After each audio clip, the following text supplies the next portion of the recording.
In honor of the game. Not what I thought you were gonna wear.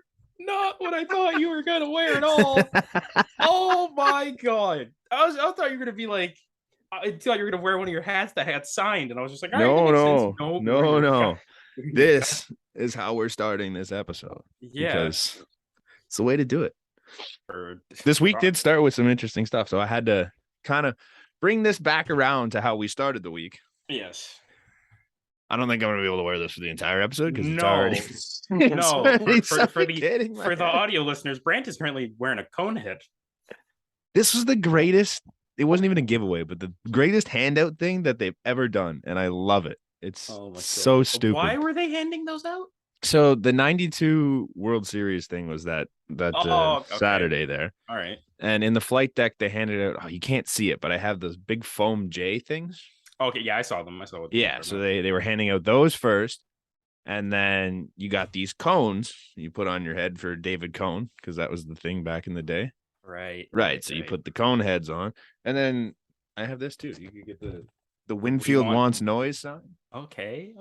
Yeah. So they handed out all three of those.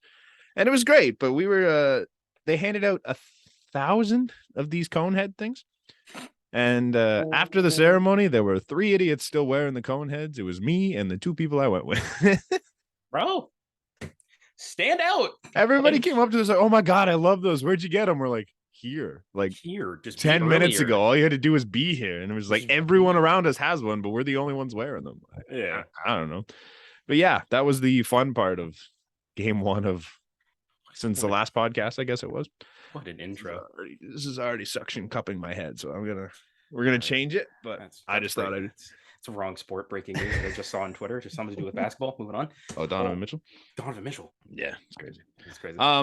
Yeah, it was an interesting week, I guess we'll say, for the Toronto Blue Jays. Yeah, because I mean, roller coaster of a week. This is, I think, it's the least and the most I've watched in a weird way. Yeah, well, in fairness, you were away for some of it, so I mean, I was away for the worst parts of it. So yeah, you missed all the bad stuff, which is great for you.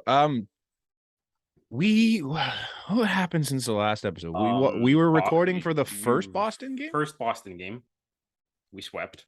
So we swept this series. We swept the Boston series. It was good. It was a good time. Which was great. Boston's dads were 13-3 against them. Yeah, unbelievable. If we just played Boston all year, we'd be the greatest team in MLB history. I know. But unfortunately, that's not how baseball works. Nope, because the Angels. So we ran into the Angels. Yeah. And I can't even. Who started game 1 of that series? It was the Friday game. It was Mitch White. It's Mitch White. That was the Mitch White just kind of take it on the chin game, because that was after one of 2 that we can talk about in this episode already. One of the 2 Mitch White taking on the chins, and then the second game was Manoah Ohtani. Well, game 1 was embarrassing. Yeah, Merrifield was our best pitcher. Yeah, Kikuchi was good in that one, wasn't he? He pitched that one. He gave up 3 runs in 3 innings. He did, but he had 7 strikeouts in 3 innings. I was like, hey, that is what it is. He's just throwing strikes, doing his job. I thought he was great.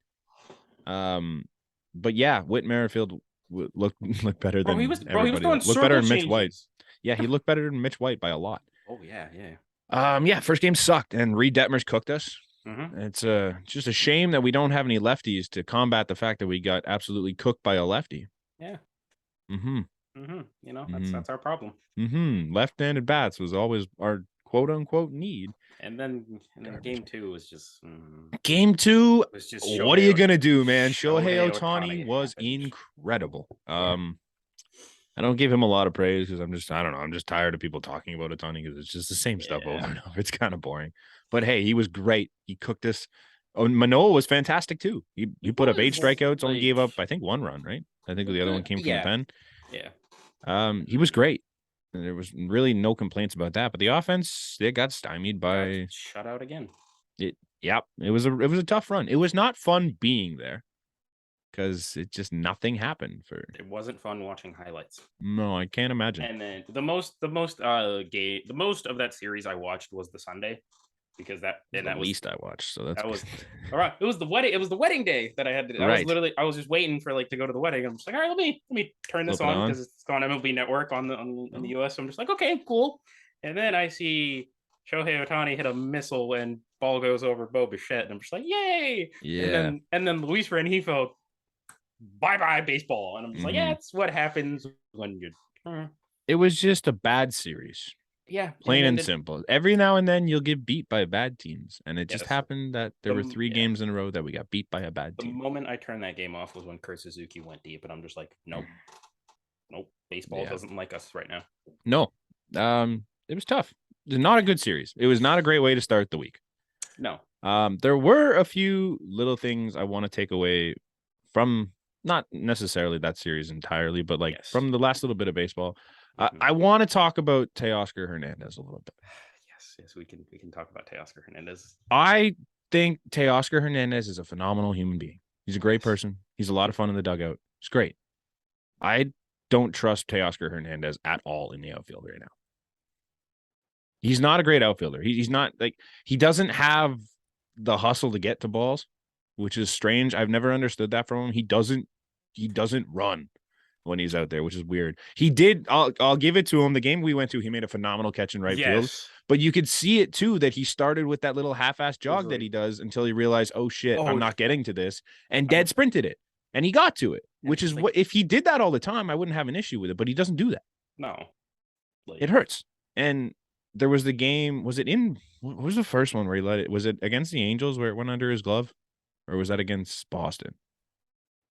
The ball that he should have caught and then got taken out of the game. I think so. Not the one off the wall. The one, it was in Boston. It was the last game of Boston where he half-ass made his way over there and reached over and went under his glove. Oh yeah. Went to the wall for a triple.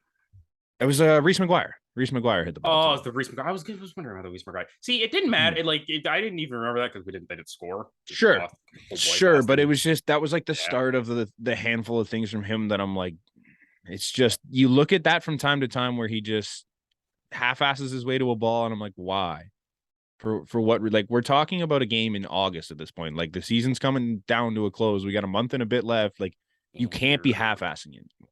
Yeah. You're not in a comfortable enough spot to be doing stuff like that. And watching him in the outfield is kind of painful. Now, he can be a phenomenal hitter. He hasn't been lately, but he can be a phenomenal hitter. And we saw that on Wednesday. And yesterday, even. He was actually, Tuesday, and then yesterday. Yeah. He was great. He hit that home run to the 3-run shot that essentially won them the game. Yeah. And then he went 2 for 4 yesterday. 2 for 4 yesterday with he was hitting rockets. Rockets. Yeah. He's got that in him. It's just, I think he's a very great DH. And I think in the playoff, I think he should comfortably be your DH, especially with the way Alejandro Kirk's hitting. Aside from yesterday, that was his first home run of August. The fact, you're just gonna say, this Cubs series, every player that we have shit on, they turned shit on. They just shut us the fuck up. No, but it sucks that George is your DH right now, or mostly your DH right now, because he's back at center. I think in your ideal lineup, I think Tay Oscar needs to be your DH.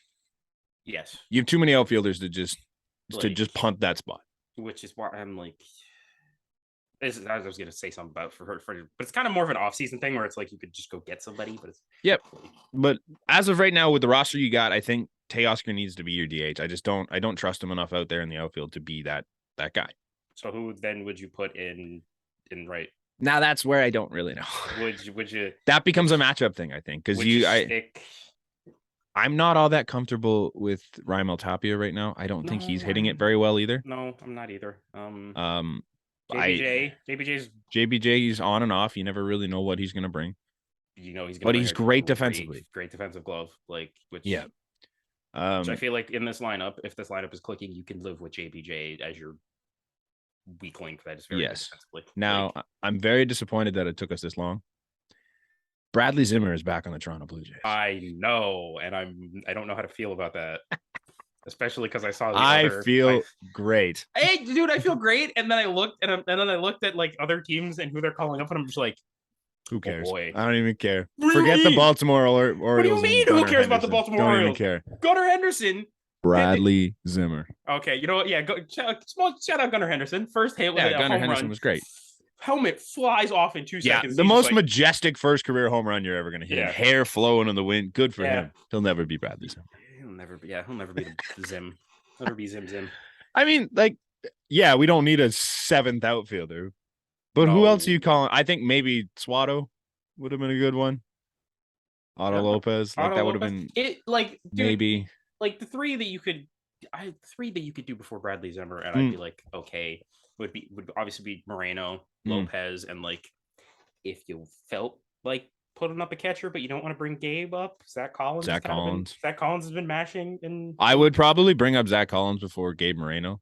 Not talent wise, like obviously Gabe Moreno's light years above Zach Collins, but like bringing up Gabe Moreno right now just doesn't make sense because when is he going to play? Like, I don't feel all that comfortable having Kirk DH a lot right now because obviously the bat's just not what it was at the beginning of the year. So I mean, you have Kirk to be a catcher, you have Jano catching. And Jano starting. When are you slotting in Gabe Moreno? And if he's not playing right now, what's the point? Like you want him to develop still, right? Like you're only bringing him up if you have somewhere to play him, and they don't. Right? Yeah, and that's the thing. That's what the Orioles are like.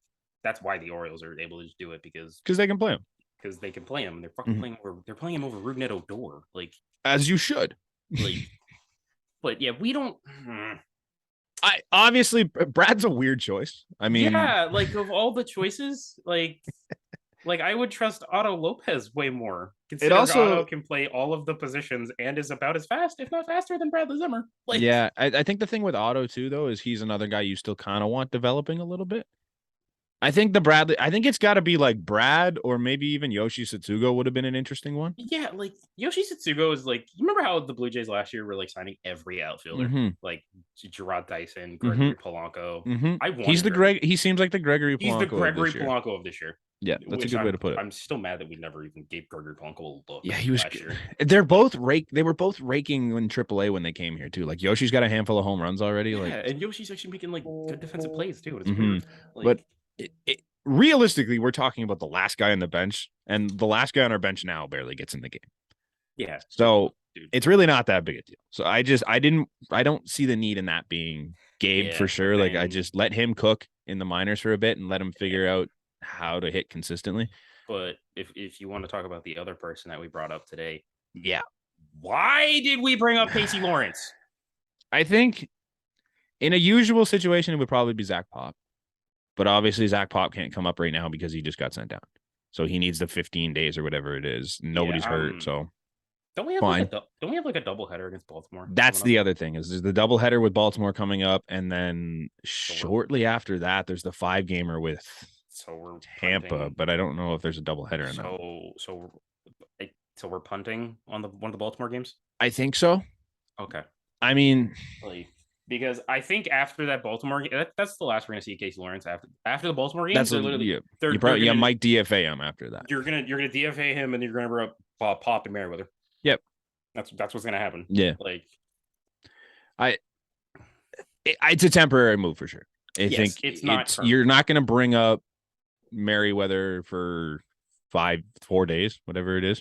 Yeah, it's because it's a 3-game set and then 5 days. Just doesn't really make sense. Like if you're gonna bring him up, you're gonna bring him up because he's gonna stay for 2 weeks until he gets hurt. So you bring up Casey Lawrence now because the bullpen, for what it's worth, is kind of rested for the most part. Yeah. Even Jimmy, who went like an inning in a third yesterday, only threw like 18 pitches. Jordan's thrown a bit, so he's a little tired. Simber didn't pitch the last 2 games. I'm just gonna be honest. I completely forgot the Blue Jays had a game yesterday because I barely watched what happened because I'm just going back to like Tuesday when we went to the game and I was like happy. Like, and yesterday didn't start happy, but it got happy real quick. It got happy, and I got really mad. Happy. Yeah, I got really mad. Like because Mitch White stinks. Mitch. I'm not afraid to say it, man. Like he's a good-looking guy. We're what are we now? We're a month past the trade deadline. Can we talk about the trade deadline again? Sure. Anthony Bass is phenomenal. Beautiful. Zach Pop is good. Zach Pop is good. Merrifield, Mitch White. Whit Merrifield's not very good either. It's not great. No. And Mitch Saw White, TikTok today arguing that he should be playing over Cav, and like his numbers both in recent days and the entire season in general have been significantly worse than Cav. And Cav plays first base. So and right field better. Yeah. And it's faster. So I don't know what we're talking about there. Witt's been disappointing. Yeah. I think there's something there that he needs to figure out in the offseason because he's got 4 years left. He's back with us next year. He's gonna be here for a bit. So hopefully that turns out a little better.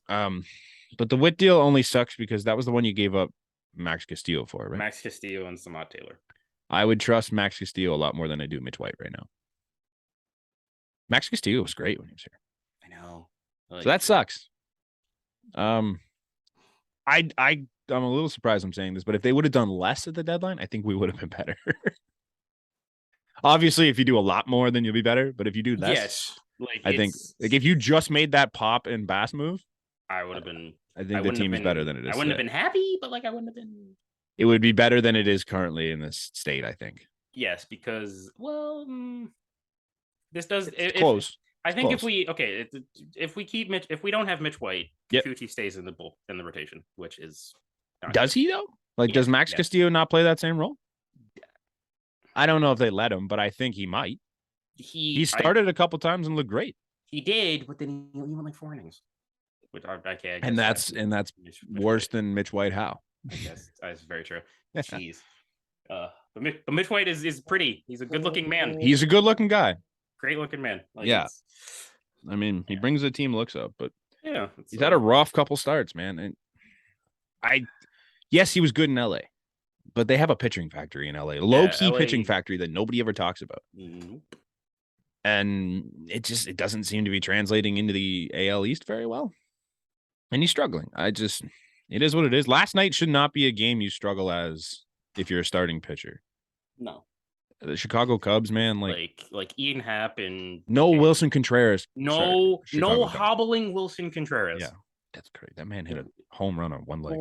That hit a home run in Kirk Gibson around the bases, yep. and then they went. I was like, okay, Wilson, we know you're hobbling on your knee basically, but go catch. Go back and catch. That's just. I feel so bad for Wilson Contreras. The Cubs don't like him. He twisted his ankle in the Field of Dreams game, and he stayed out there and caught the rest of the game. That's insane, dude. 6 more innings. I don't get it. Just let the guy rest. You're not good. Your team's not good. Yeah, they're not good. Is it safe to say the Blue Jays are streaky? I think they're a baseball team. I think that's kind of just all it is. Thank you. Because all right, we're just gonna have our new segment, the Chris Black stat of the week that I always look up. Mm-hmm. Okay, so the most streaks of 4+ wins or 4+ losses this year. Mm-hmm. The San Francisco Giants have 12. So they've had it's a combination of either 4+ win streaks or 4+ loss streaks. They are technically the streakiest team in baseball. Okay. Second is Philadelphia. Nice. Tied for third is the Dodgers, the Royals, the Reds, the Red Sox, and the Cubs. Baseball. The MLB average is about 8 of those win streaks and losing streaks. The Blue Jays are tied for 21st with 7. So we're not even that streaky. No, it's just weird. It just gets compounded by the fact that when we lose to teams that we shouldn't lose to, and we go on runs that are just massive, and we look like the best team in baseball for a bit. Like that run against the Red Sox where they scored 28 runs in the one game. Mm-hmm. That whole little stretch there, and then they beat Philly in that one little run, and it was we're this is great. And then all of a sudden you get swept by the Angels, and it's just kind of what is this team? I don't know if we're streaky. We're no less streaky. Obviously, clearly, we're no less streaky than any other team in baseball, but it's just the way they win and the way they lose that you're that this team can be so much better than what they've shown on their losses. Even just look at this past week. Mm-hmm. The past we took 3 out of 4 from the Yankees in New York, swept the Red Sox easily, made them our children. Got swept by the Angels. Yeah, and then 2 out of 3. Not even just that. We scored 2 runs against the Angels in 3 games. 2 runs, yeah. Got shut out in back-to-back games. It's weird. This is such a potent offense that they popped off for however many runs in that Red Sox series. I know one game was 9-3 or whatever it was. 9-2, and then it was I know one of them was 6-5, and I think another one was 5-4. Mm-hmm. They were all, even the Yankee series, they put up a decent amount of runs outside of the loss. Yeah. And then you come in against the Angels, who are one of the worst teams in the league this year, and they can't score runs. It's just, I don't know. Like a lot of parts of this team are streaky, and I think that's the thing. I don't know if the team as a whole is all that streaky. No, it's but the just, offense is streaky as hell.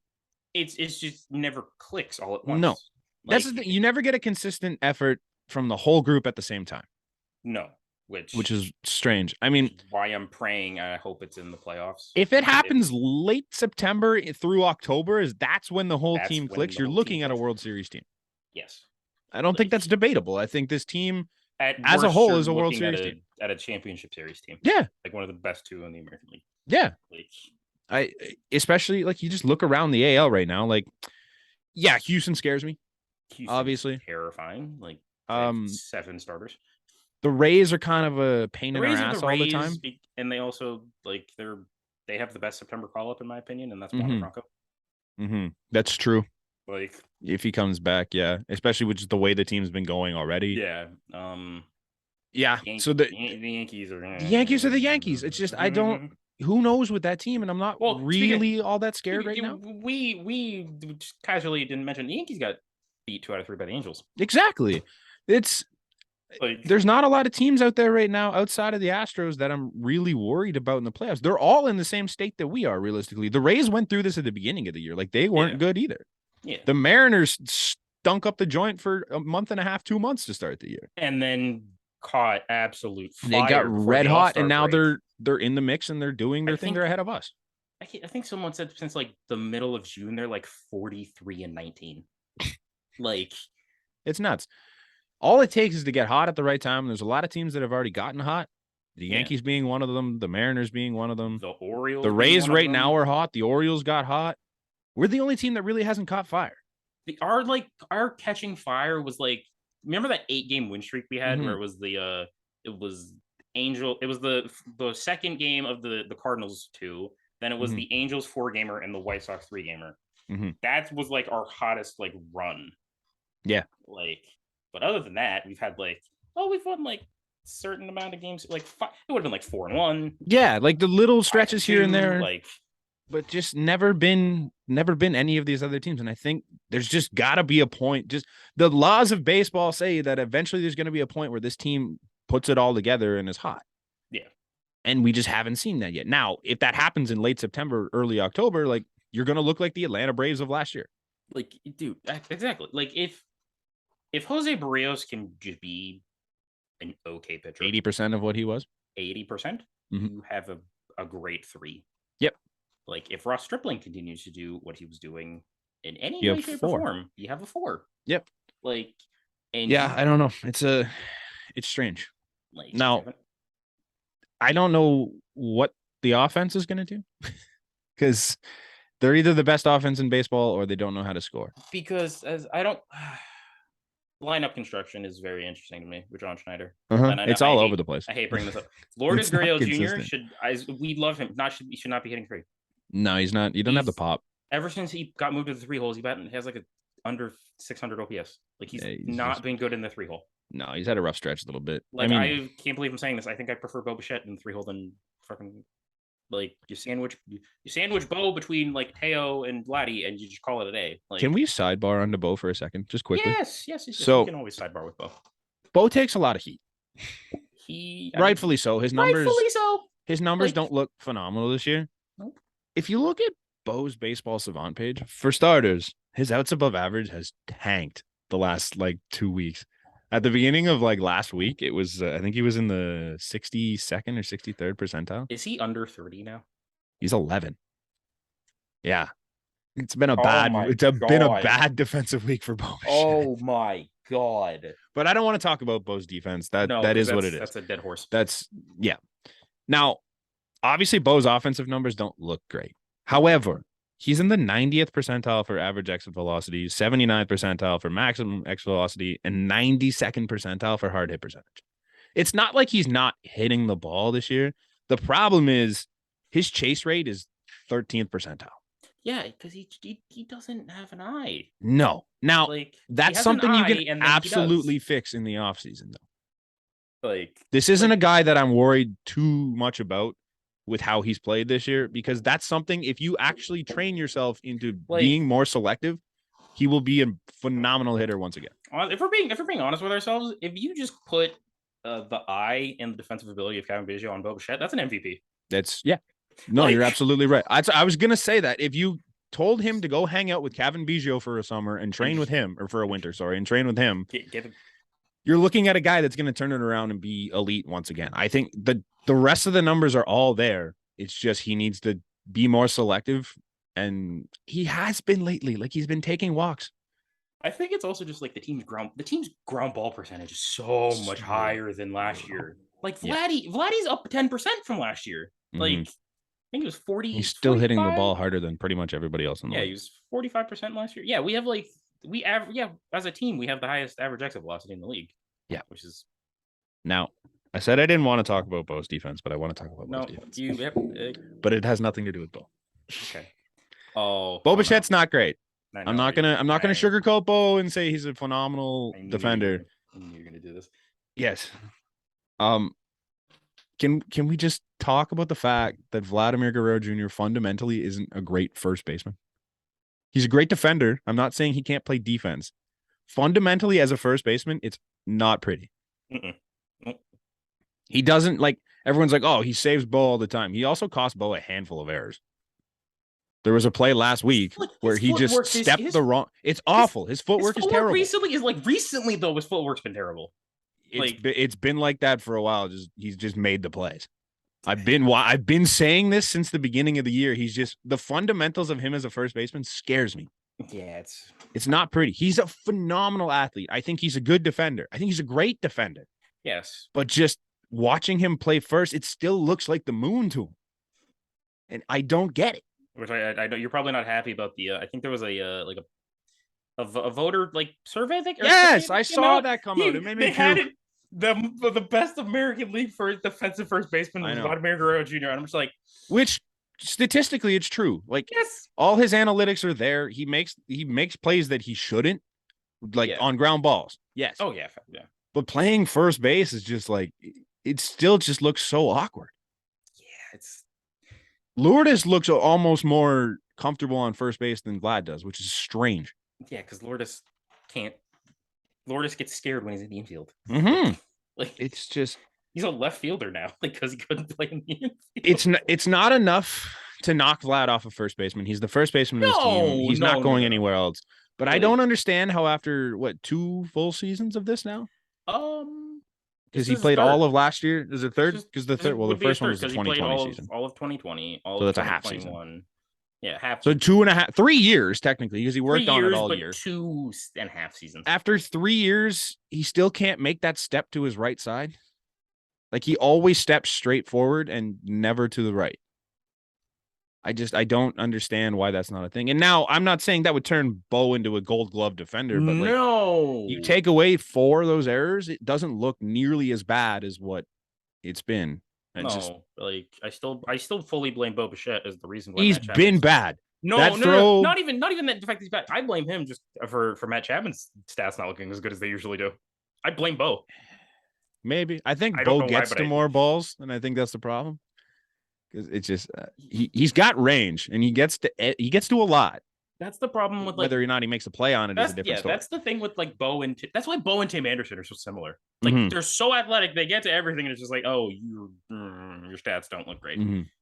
There's times when I'm like, maybe just let Chappie get to it. Yeah, because Chappie, fucking platinum. He's got glover. A cannon. Platinum glover. Like, come on. On that too, but Bo, that play he made against the Cubs in the first game. Nico Horner, for starters. Trash bag move. Come on, yeah, Nico. Now, yes, bad throw by Bo. Don't get me wrong. I think he got distracted by the runner at third and kind of lost focus on making the throw. Obviously, it went high. Yes. Awkward play by Vlad. I don't know why he just stood there. I think he expected Horner to slow up, which I probably would too. As if I'm Vlad there, I'm like, the last thing I'm expecting is this dude to do a full takeout slide. It wasn't even feed first. He went horizontal. Yeah, I'm like, he legitimately went for a takeout slide on the first baseman. I'm like, that's greasy as you can ever get. I hated it. Hated every part of it. You're 20 games under 500, and you're deciding this is the time to do greasy shit. Like, sorry, you're not good at baseball. Doesn't mean you have to take out the guys that are. Sorry, your GM has your 2 best players crying because they thought they'd be traded. Like, your team stinks. Don't be a dickhead about it. Yeah. Just run through the bag, get tagged out. Suck it up, dude. It's a nothing game. This game means nothing for you more. The fact that you're doing that is so greasy. Yeah. That was all I wanted to say. I'm glad to. And Bo. But I think we're worried way too much about Bo. I think Bo's gonna be fine. I mean, yeah. He's been hitting the ball well the last couple games too. Other than yesterday. Yesterday wasn't great. I mean, honestly, the best thing about that Cub series was we finally met in real life, folks. Yeah, that was fun. The flight deck is a group of 2 people that have never met each other in real life until Tuesday. Yeah. Like, it was cool. It was very We got to go down. Like, good nice seats. Yeah. We watched a win. Found us on the broadcast, by the way. Oh, did you? Dude, because you know how they have like that camera angle when like a righty hitter is up and they just have it like side view? Okay. You can see the section. Oh. Like, and I'm just like, okay, there's Springer jersey. There's me with my big ass head and a hat, and there's Brant in his Danny Jansen jersey repping. Nice. Like, that's wicked. Yeah. But yeah, that was fun. It was a good game. So everybody in the comments of everything, you can thank Brant for the Tay Oscar Hernandez 3-run home run. Yes, I was the reason that the Jays put up a shit ton of runs. Yes, because everything was going not our way until Brant said the magical words, "I'm going to get food." Yeah. And immediately, Bo gets hit by a pitch. Chappie gets an infield single, and Tay Oscar goes the other way. And we're just like, yeah. Also, Matt Chapman is elite when I leave for his at-bats. I would just like to point that out. That's he got that hit yesterday. Obviously, that wasn't 2 days ago. It wasn't big, but he got the hit. He has 4 home runs when I leave my seat for his at-bat. It's uncanny. It's stupid. So yesterday, I'm sitting at the game, and I don't even remember what inning it was, but Chapman's coming up, and I'm like, you know what? Actually, it was just after Kirk hit the homer, I think, or somewhere around there. So I'm like, you know what? So I'm going to leave because I'm going to leave so that he can hit a home run. So I walked out, and I'm standing over at the snack line, and all of a sudden I hear, I'm like, you've got to be kidding me. Ropes one like 6, not even like 3 feet short of leaving the yard. Oh, yeah, the one off he got the wall and Hap like jumping caught it. I was like, oh, you piece of filth. Ropes one off the wall. I'm like, yeah, I'm kryptonite for when I watch Matt Chapman, I guess. Because as soon as I leave, he's unbelievable. You're kryptonite for Matt Chapman. I'm kryptonite for Kevin because he didn't even play for you. That's he didn't play. Bounce. The one day that I went, I wore the jersey, and I genuinely, I think I have not witnessed Kevin has 4 home runs this year. I don't think I've actually watched any of them. No? Oh, I got to watch one live yesterday. Because the first one he got of the year was the White Sox one. I literally I had the game on my screen, click off for 2 seconds, see something, click back, balls over the wall, and I'm just like, are you fucking kidding me? Like, I've seen all 4 of them this year. I'm very excited by that. But I was in person for that one. Yeah, dude, and that was a nuke. You're bad luck with Matt Chapman. I'm Kevin Biggio and Danny Jansen. Like I don't think I've seen any good highlights from like I said this to you and before on Twitter. When I was on a flight on the Monday night, and I was able to watch it because I was like on the plane for a little bit before I had to turn off airplane mode. It was like the 3rd inning. This is where nothing was happening. The Jays were still kind of losing, and I'm like, all right, cool. Yeah, I'm just gonna your boys maybe they'll do something. Get in the air, land, and then all of a sudden I just get on Twitter, Cav got a double, Cav walked, Danny hit a bomb. 3-run shot. Yeah. Danny's doing all this, and I'm just like, not only did they go off, like our guys went off. our guys. The dudes that we don't shut up about. Yeah. Like that first Cubs game might go down as the Flight Deck podcast game because it was like it started with the Danny home run, the 3-run shot. And then Cav doubles, Chappie, and then Chappie drives him in. And then you get the Jimmy Garcia. 2 innings of brilliance, and then Jano drives in Chappie to win the game. Like I'm sitting here like, yo, are you kidding me? That's all of this happened. That's every player we've ever talked about. Yeah, on the Flight Deck. and it was a Jose Barrios start. The guy that I defend. Yeah. Like that was the Flight Deck podcast game. It was so much fun. Yeah, like it was great. we went to game 2. Game 2 was fun. Game 3, We just Mitch game White 3 stunk. happened. We kind of just forgot the game 2. If Mitch White was any good that game, that's a Jays win. Yeah, we also just kind of glossed over the fact that Marcus Stroman came back. Marcus Stroman was back this week. He got a significantly more positive ovation than I thought he was going to get. I wasn't going to cheer, and then I saw Zach Hampel tweet that he was a Blue Jays fan, and I'm just like, we don't even have Zach Hampel written down here, but I want to talk about Zach Hampel. Talking about Zach Hampel now, because Zach Hampel, shut up. Oh my God. Has there ever been someone that's went on such a 2-week bender that's turned him into the instant enemy of every baseball fan around the planet? That hasn't committed a crime. Let's just add that little stipulation in there, because there's a couple guys, obviously. Big caveat there, sir. Like, without going to court, has there been a man that's turned around the entire baseball community the way Zach Hampel has? Like, I don't think so. What a horrible 2 weeks for Zach Hampel. Like, the amount of times that I have seen this man, like, not even like on Twitter, he'll run halfway across a section during a game to get a home run. I know. I think he was at the unbearable. He was at the Yankees Red Sox wild card game last year, and he got 2. He got the Bogarts home run because he literally ran all the way across and caught it, and I'm just like, dude, for what? Like, I understand why he does what he does. It's content. Yeah. But turning into this asshole heel about the whole thing, that gets mad at security for doing their job. Yeah. First, there's that video that's like, man, he's literally doing his job. That's what he's supposed to be doing. Like, you don't have to call him out for it. It's like, you're the idiot here. Like, stop. You're not a child. But then to go on Twitter and be like, oh, I hope the haters keep on hating. I'm heading to my 25th stadium this season. Like, congratulations on coming into money at some point in your life. Yeah, like it's not. Do something with your money. Don't just fucking spend it to go watch baseball. Like, I don't really know. Like, why are you acting like a dickhead about this? Like, congratulations, you're privileged. And while he the only thing he's correct, he does give baseballs to children. Like, I've seen that before. I've seen him do it. Okay. But also, Zach, you have how many baseballs in your thing that you didn't give the kids? Yeah. Like, you have how many baseballs in your house that you didn't give to kids? Do you ever give any of the commemorative ones to people? Yeah, seriously. Can't imagine you do. Like, and then he has beef with Marcus Stroman. Like, because Marcus Stroman calls him a clown, and then Zach Campbell tweets, I don't know, just for some reason, I'm a Blue Jays fan. Yeah, no. Zach. No. First off, no, and second of all, you do realize that I'm gonna say a strong 85% of Blue Jays fans still really like Marcus Stroman. Yeah. I think the thing with Marcus Stroman is everyone that doesn't have Twitter loves Marcus Stroman. Yeah, honestly, the only thing that I kind of shit on Marcus Stroman about was when he left, he was like, this organization will never put a winning thing in I'm just like, that's just him. It's a bit much, Stro, but you know what? Yeah. That's you. You're. But I get it. The front office pissed him off, and everyone's all pissed off at him. Like, oh, you said things about the front office. Well, yeah, they said shit about him. I'll say that Marcus Stroman. I think this is the best way. Marcus Stroman is the Brad Marchand of the MLB. You love him. You absolutely when love he's on him your team. When he's on your team, but if he's not on your team, you're this piece of shit. His attitude is kind of annoying. Yeah, But I honestly, watching him interact with people, I love Marcus Stroman, the person. I don't really give a shit what he says on Twitter. Honestly, what makes him different than Alek Manoah as far as personality? They're nothing. Nothing.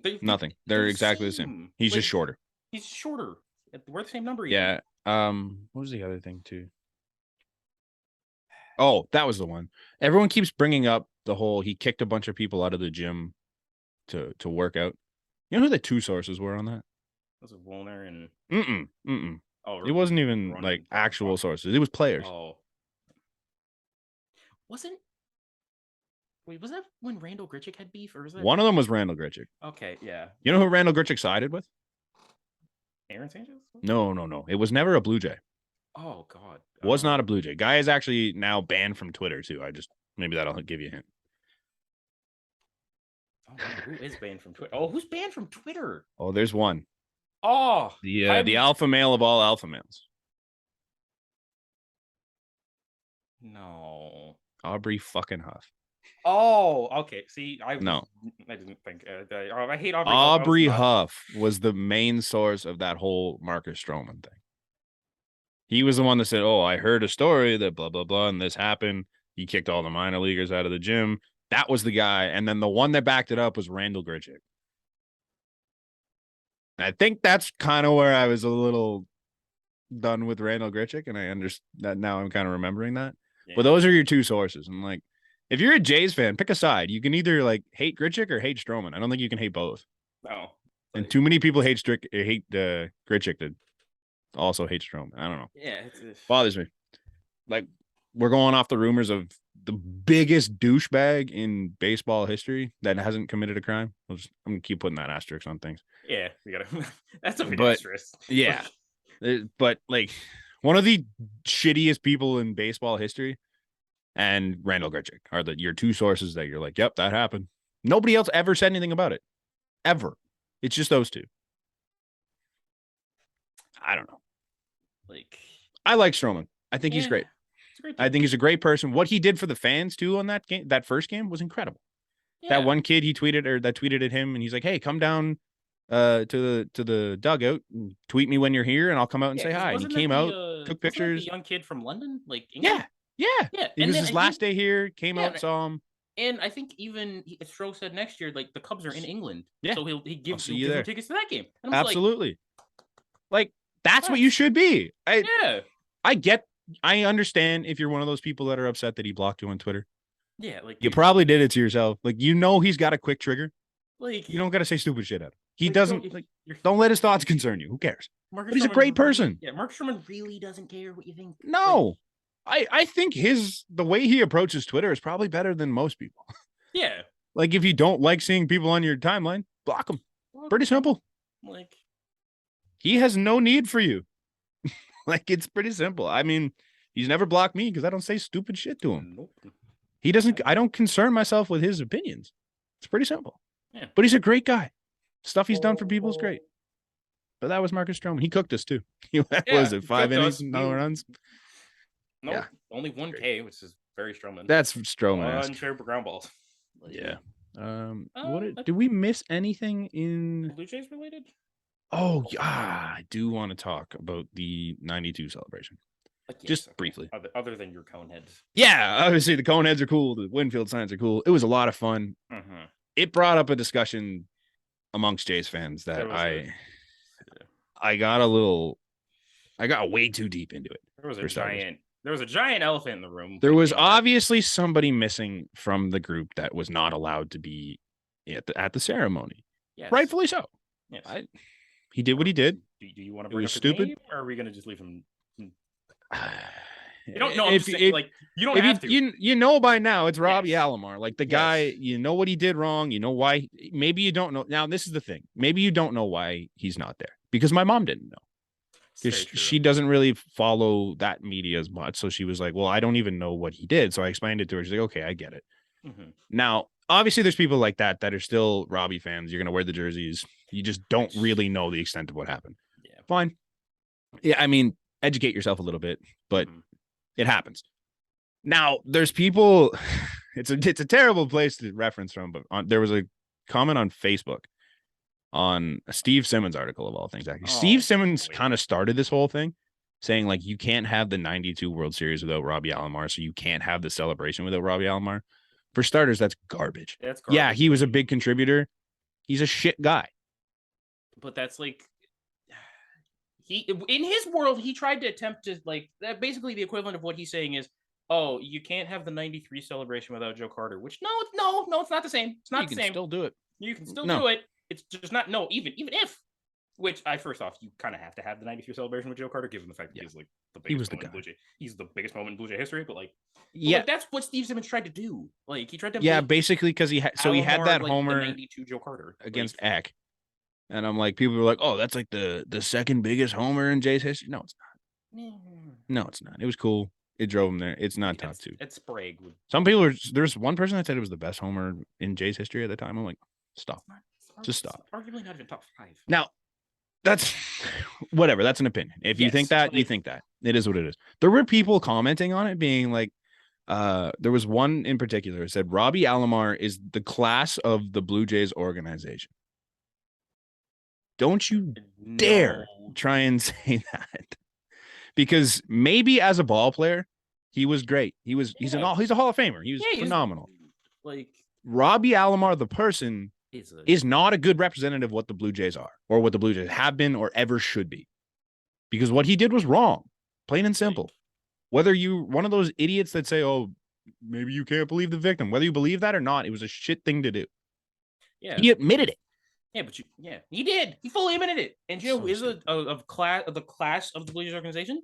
Joe goddamn Carter. Joe Carter. Dave Winfield, even though he was only here a season. Dave Stieb. Dave Stieb. The entire group that was there, for the most part, great people. Just enjoy what's there and stop worrying about the shitbags that do what they did. It's so easy. It's so easy to forget that Robbie Alomar was a part of this organization. Yeah. Incredibly easy. It blows my mind, man. Especially I don't know how people still defend it. We're now at the point where people that are at 20 years old or like later, am I going 30? Not 30. It was 30 years ago. You have to be 30 plus years old to remember that time. The 93 World Series was 29 years ago. The amount of you got to be at least 37, 38 to actually remember that game. Yeah. The amount of Blue Jays fans that don't even know about those teams. You're idolize Tony Fernandez. Great person. Joe Carter. Stuff like that. That's so easy. Pat Hankton was in the organization for a while. There's so many guys from that era that you can look up to as people that were great for the organization. George Bell. Obviously before Robbie's time, but if you were in that era, you're gonna remember them too. Stuff like that. Why you have to fight so hard for this guy that did shitty things? Doesn't make sense. Is that it for the Jays? I think it is it for the Jays because we play. It's an off day today, so we play the Pirates. We're going to Pittsburgh. Yeah, I'm going to Pittsburgh. You're going so to Pittsburgh. Excited. I'm so excited. I get to watch O'Neill Cruz in person. Yeah, you get to watch O'Neill Cruz take Jose Barrios 400 feet. Who's starting in those games? It's Barrios and who's after the White game? No, it's not. Manoah. Oh wait, Manoah Gosman. Manoah Stripling Barrios.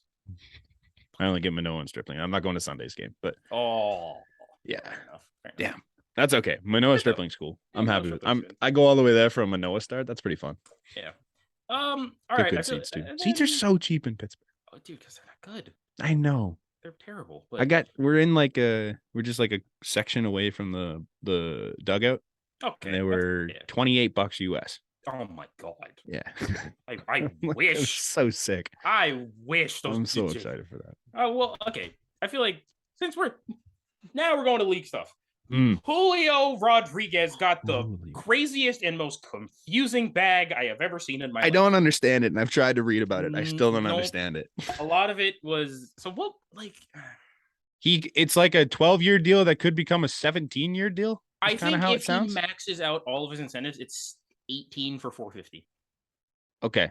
Because apparently there's a club option after the 12th year for another 5 years. Yeah, there's something to where I think it's based on amount of MVP finishes or MVP voting finishes and Silver Slugger incentives in them. I'm just so strange. Yeah, it's one of the weirdest deals I've ever heard of. Yeah, and he's 21.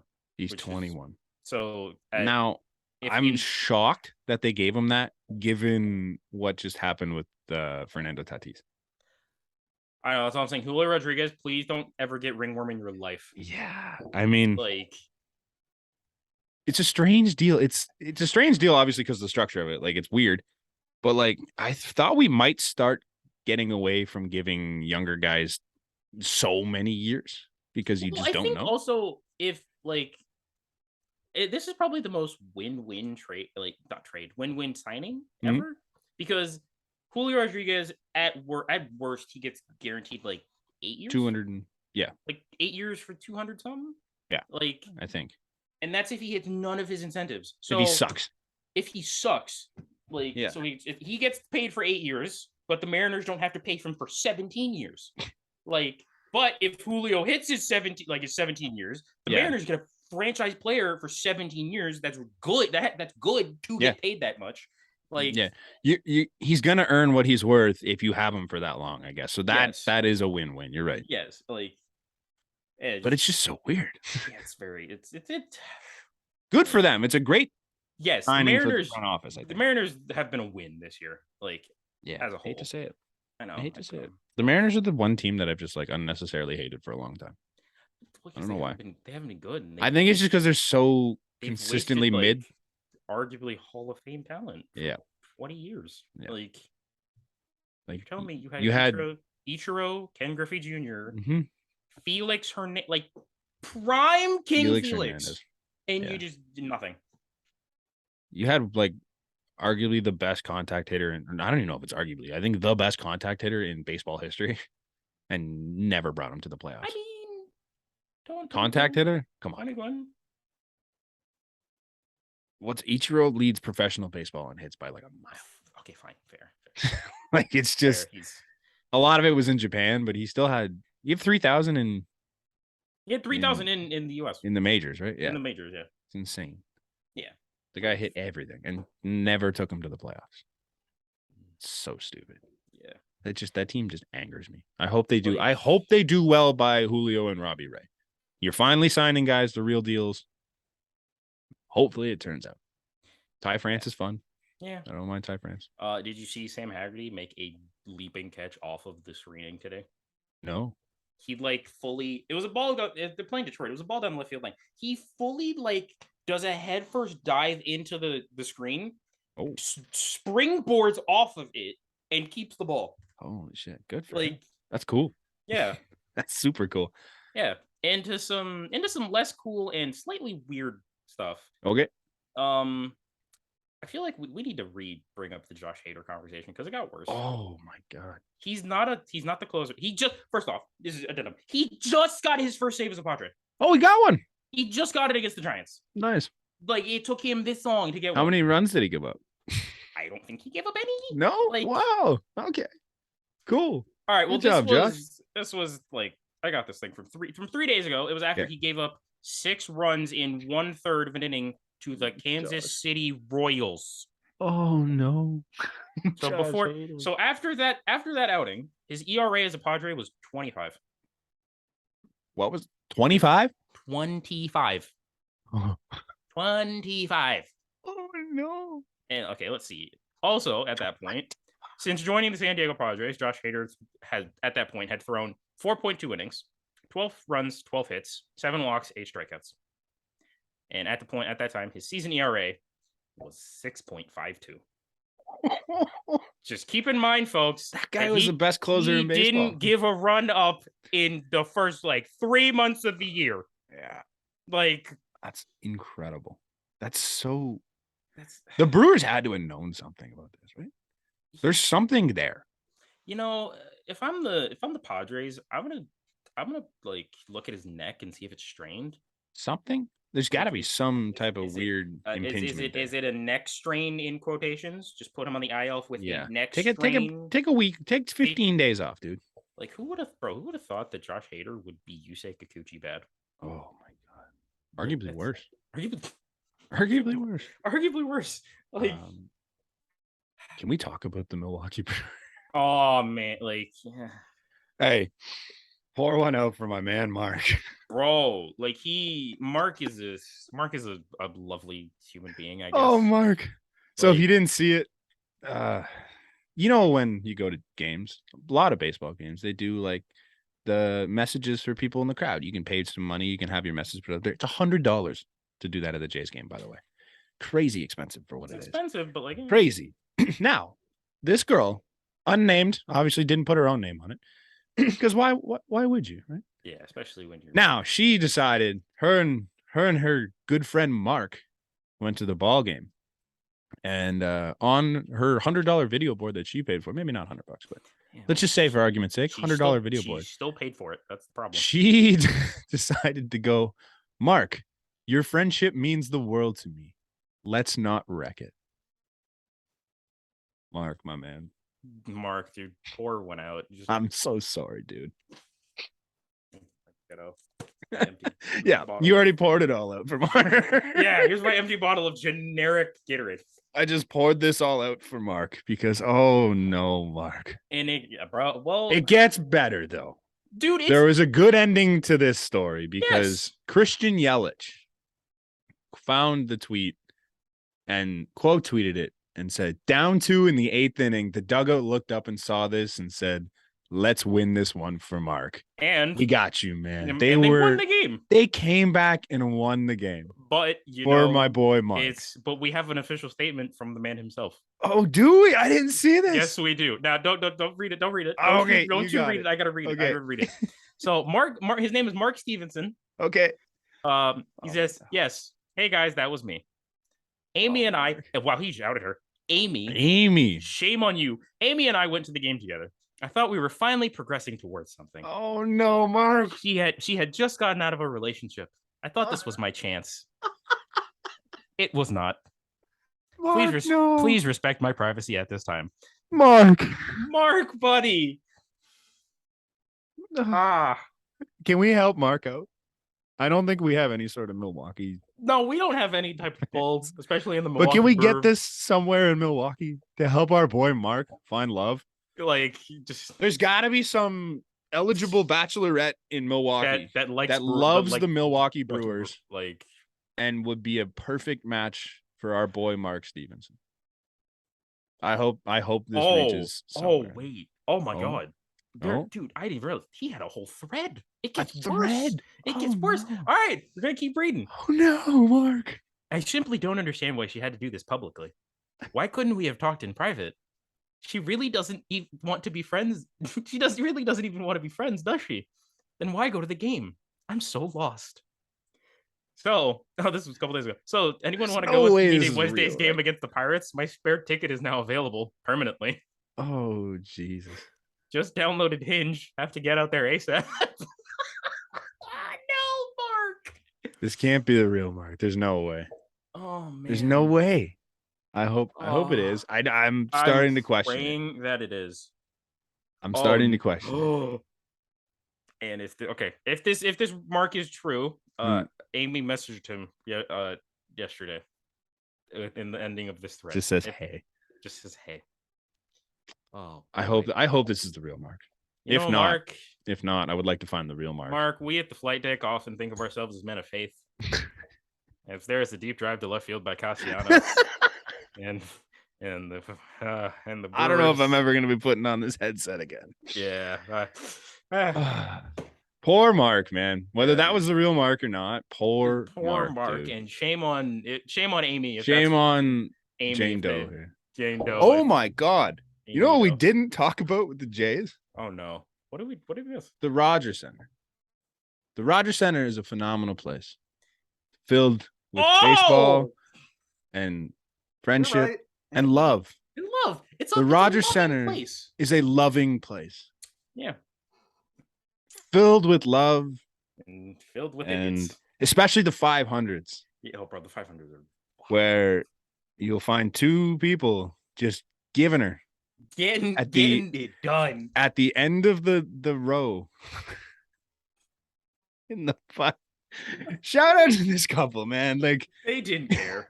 they got caught doing the deed, like, just fully out there, just living it.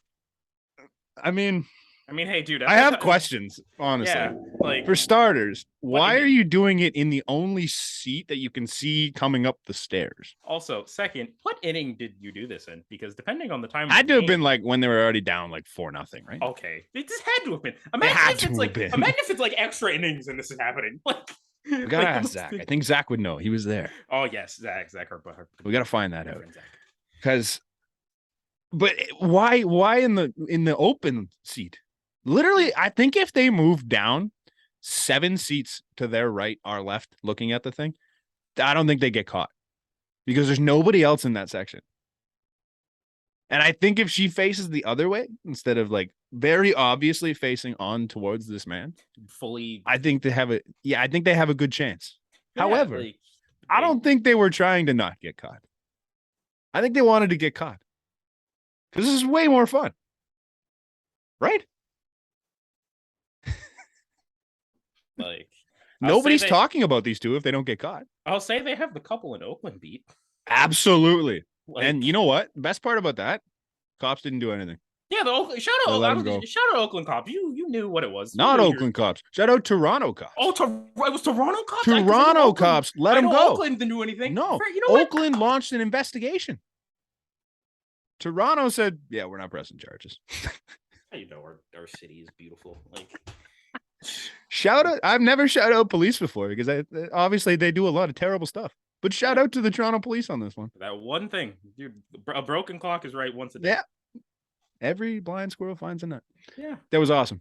Yeah, man. It's the fact that we some of the coverage of it was hilarious too. Yeah, the fact that we missed that. I know.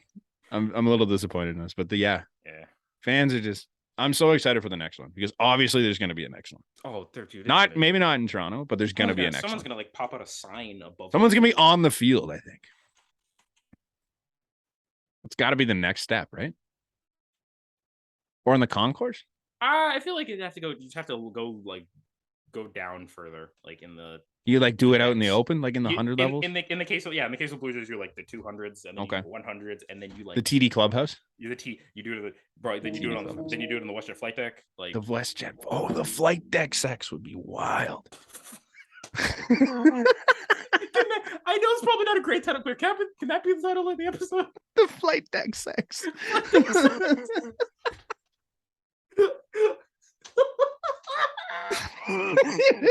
What level though? Like, are you on? Got to be the lower level, right? Like, you need the best view of the field. Yeah, it's got to be the one WestJet in the background. Yeah, bro. This hashtags ad. Yeah, sponsored. Paid partnership with WestJet. Oh man, boy. See the heights that your love can take you. Yeah, right. Yo, who needs a Mile High Club when you got the WestJet flight deck? Crowd's going nuts. Yeah. Just all these guys, cone heads on, signs God. up. This podcast, this fucking podcast took a turn. I don't endorse this, but I would really like to see someone try that. If you're listening, that would be hilarious. Yeah, like, oh man, shit. How do we segue out of this? We don't. I think we just run with that one. Okay. What else do we have? I mean, okay. Still, the minor leagues. Yes, that's where it's going to happen next. Yes. I'm surprised it probably has. It probably does. It just doesn't get the news because they see it and they're like, whatever. They paid to be here. Yeah. Like, so yeah, the minor leaguers are unionizing. That's super cool. Like it's about time. Yeah, like, they've needed that for a long time now. I didn't pay enough attention to really talk about it. I don't know if you have more to add to it. Like it's mainly just like. It's just good. Like they have been, especially when we've been hearing about like the living conditions that they've had. It's bad. It's very bad. And then you get to things where like the draft, when you get to the super late rounds and basically players getting like a $500 signing bonus. Yeah, that's so like bad. It's not good. They're living in shitty situations. They don't make enough to even get by. Like they barely afford food. Like, and it takes you forever to get to the majors for some guys. So it's like, look at that dude in Colorado, Winton Bernard. He's 31 and just got to the majors. Like, and there's Matt Gage even on the Blue Jays. Matt Gage went all around, went to the independent league at one point, right? Independent league, went to Mexico. Like, yeah, just guys just go through it, and it'll be nice to see them get a little more fairness. Maybe make a decent wage. Yeah, like because you watch and like Julio Rodriguez just signed for more money than I'll ever see in my entire life. Facts. And meanwhile, you're paying your minor leaguers $500 a month. Yeah, like it's painful. It's about time that they unionized. We can continue with the minor leagues because I want to talk about Mason Wynn. Okay, see, yeah, I know. I figured you were going to talk about Mason Wynn. Shout out Mason Wynn. For starters, screw Justin Turner. Yeah, Justin Turner, shut up. What an old man attitude. That's just brutal. If you didn't see his video, he was on a podcast that I will not name because it's not good. And he's talking. He did an interview and he said, I saw the Futures game and there was this kid there that threw a ball over 100 miles an hour and everyone was worked up about it. And I don't understand why. Like, you don't need to throw the ball 100 miles an hour. You need to throw the ball on line. I don't know anything about this kid. That was the one that got me. He goes, I don't know anything about this kid or whether he's any good in the minors, but you don't need to be throwing the ball 100 miles an hour. Well, a couple things there, Justin Turner. If you didn't know anything about him, then shut up. Shut up. But also, if he wasn't good, do you think he'd be at the Futures game? Also, his 100-mile-an-hour throw was accurate as shit. It was in his chest.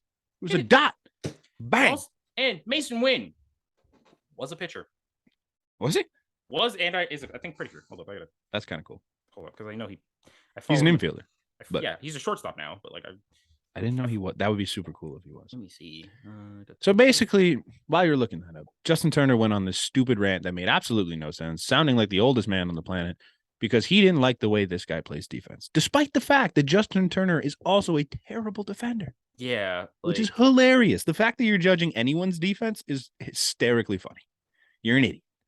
Now, Mason Wynn, it came out today. Mason Wynn won the best defensive shortstop and the best infield arm on the high A best tools list as voted on by Midwest League managers. I don't know if you heard that first one. The best defensive shortstop, Mason Wynn. So Mason Wynn, God bless him. He quote tweeted that and goes, "That can't be right. I throw too hard for my own well-being, right?" Thank you, Mason Wynn. You have a fan for life, my dude. So funny. Okay, they're calling him a two-way prospect, so I'm assuming he pitched. Really? That's incredible. Which makes even more sense when he throws 100, Justin goddamn Turner. So stupid. Go enjoy being stupid. Go enjoy your long hair with your bald spot. Google is free. Yeah, literally free. He won it last year. He was the best defensive shortstop last year. Google is free. I know you probably don't have the education to learn a lot of that stuff, seeing as athletes don't really go to college for school. But it doesn't take a lot of education to look up things on Google. Shocking, I know. Just look up his name next time. Do yourself a favor before you sound like an idiot on a terrible podcast. Yeah, because I can't wait for Mason Wynn obviously was not the September call-up for the Cardinals, but I wish he was, and I wish that the Cardinals played the Dodgers in playoffs. He's grounds out to Mason Wynn. Grounds out to Mason Wynn. Mason Wynn throws at 110. 110. It's just like, hey, was that accurate enough for you? Sitting there, just flips him off as he's walking by. Right. Love it. There was one more on here. Where'd it go? Oh, your boy. My boy. Your boy. I got many boys. Off the defending champions. Yes, my boy. Yes. I actually do love Mike Soroka. I'm all in on Mike Soroka content. I've liked him for a little while now. Canadian Mike Soroka. Unfortunately, he's from Calgary. That sucks. But Mike Soroka, phenomenal pitcher, came up, was outstanding in his rookie season. Second year, he blows his Achilles. So not pretty. Comes back for the third year, blows his Achilles again. 2 straight Achilles injuries. And when that happened, a lot of people were like, yeah, he's probably done. Like, there's not a lot of coming back from 2 torn Achilles. But positive news, Canadian Mike Soroka is off the IL. He's still in the minors. He's got one more rehab start. They optioned him because he's young enough that they can still do that. So they optioned him to AAA. He's going to make one more rehab start. And if all goes well, he's coming up. Which is just what the Braves needed. Another young stud. That's probably going to produce. Yeah, the Braves don't need to get better. I would really appreciate it if Soroka was anywhere else. But could you hey, it's Atlanta, awesome. Atlanta, we have history with your GM. Could you just trade us? I will happily take Mike Soroka. Bro, I'll take Ozzy Albies at this point. We can try and manifest Mike Soroka to the Jays at some point. That'd be cool. You can manifest Mike Soroka. I'll manifest a switch hitting second baseman that has the ability of hitting. But they've got him signed until the world falls apart. So not much we can do there. Soroka, I don't think, is on a contract yet. No. Not a big contract. I'll take Mike Soroka. They don't need him. They've got a full rotation. Yeah. Bring him over. Which bring him on down. Nobody talks. Everybody talks about Spencer Strider because he's really good. Yeah. Kyle Wright is tied for the most wins in the major leagues. So what do they need Mike Soroka for? Right. Max they really Fried, don't. Max Fried. Charlie Morton. Where's he going to pitch? They had to send Ian Anderson down. I forgot about him. Yeah.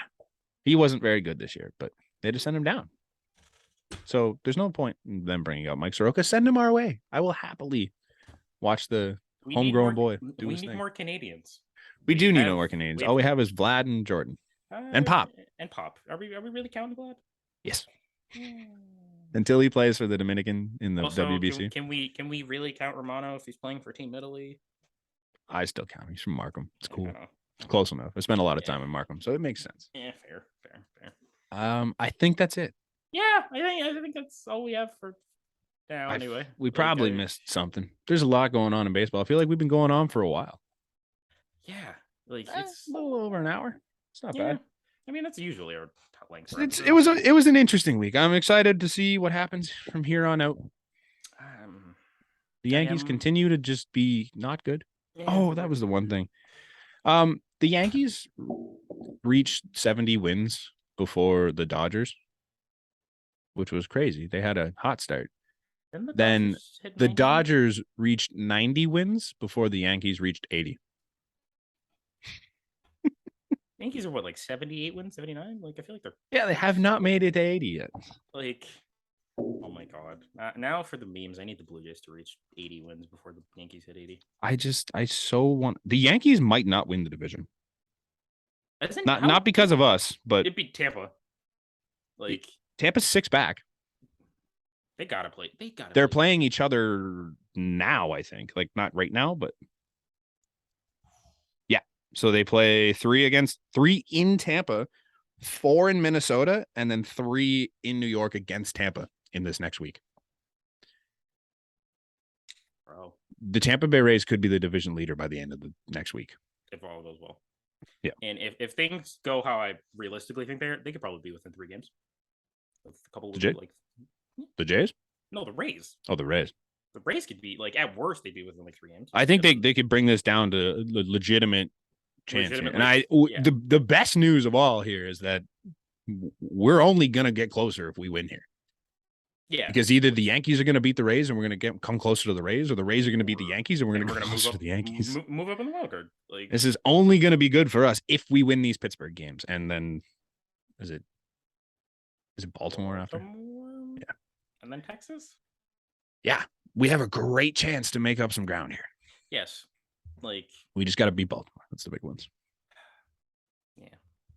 We could be in the division race by the end of next week. We could also be 10 games out, but yeah, we could be, in theory, if I get my hopes up. That's usually when things go wrong. Yeah, man. Don't get the hopes up. Go get more food every time, and then we'll. Yeah, I'm just never going to watch a game. I'm just going to start and then run to get food every time. Yep. Yeah. Also, everyone should buy us tickets from here on out. Yeah. Taser 1-0 with the Flight Deck podcast in attendance. And yeah, that's her. They're 1-0 when we wear Kevin Biggio and Danny Jansen jerseys in the crowd. Mm-hmm. You can find where to message us our next year's season tickets or the rest of this year's tickets. It'll all be linked in the description below. You can find it all there. You can contact us, send us our tickets. We'll appreciate it. We also appreciate you getting this far if you got this far. Yeah. Thanks for listening. Thanks for supporting. Thanks for following us. It's been a lot of fun. I've actually enjoyed this a lot. It's been really cool. It's really cool connecting with Jays fans that I really didn't know anything about before. So it's nice. Facts. We'll catch you next week after the Jays are 3 games back of the division lead and looking good. Yeah. Cheers. See ya.